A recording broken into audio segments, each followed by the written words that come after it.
Hey, happy Friday to you. Today we're in 2 Samuel chapter 5. Let's get into it. Then all the tribes of Israel came to David at Hebron and spoke, saying, Indeed, we are your bone and your flesh. Also, in time past, when Saul was king over us, you were the one who led Israel out and brought them in.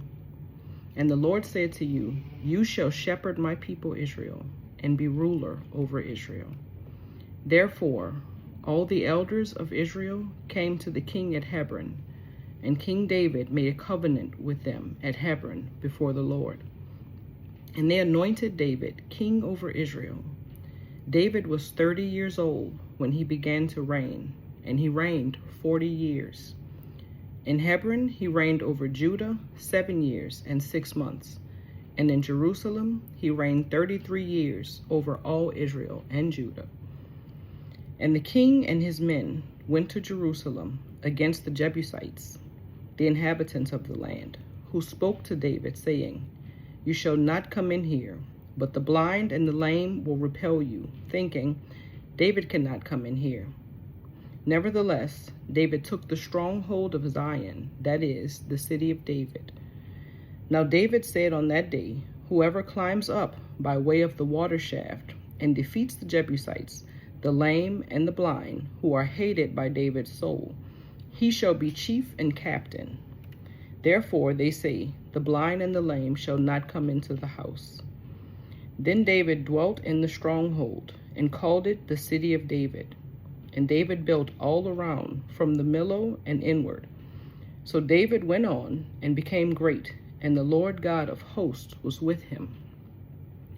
Then Hiram, king of Tyre, sent messengers to David, and cedar trees, and carpenters, and masons. And they built David a house. So David knew that the Lord had established him as king over Israel, and that he had exalted his kingdom for the sake of his people Israel. And David took more concubines and wives from Jerusalem, after he had come from Hebron. Also, more sons and daughters were born to David. Now these are the names of those who were born to him in Jerusalem: Shammua, Shobab, Nathan, Solomon, Ibhar, Elishua, Nepheg, Japhia, Elishama, Eliada, and Eliphalet.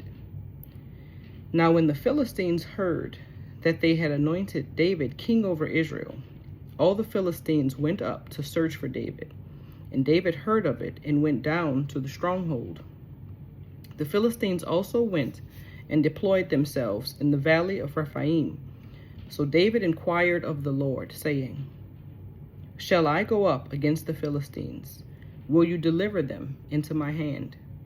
And the Lord said to David, Go up, for I will doubtless deliver the Philistines into your hand. So David went to Baal-perazim, and David defeated them there. And he said, The Lord has broken through my enemies before me like a breakthrough of water. Therefore he called the name of that place Baal-perazim. And they left their images there, and David and his men carried them away. Then the Philistines went up once again and deployed themselves in the valley of Rephaim. Therefore David inquired of the Lord, and he said, You shall not go up. Circle around behind them, and come upon them in front of the mulberry trees. And it shall be, when you hear the sound of marching in the tops of the mulberry trees, then you shall advance quickly. For then the Lord will go out before you to strike the camp of the Philistines. And David did so, as the Lord commanded him, and he drove back the Philistines from Geba as far as Gezer. May the Lord add a blessing to the reading of his word. Have a good day.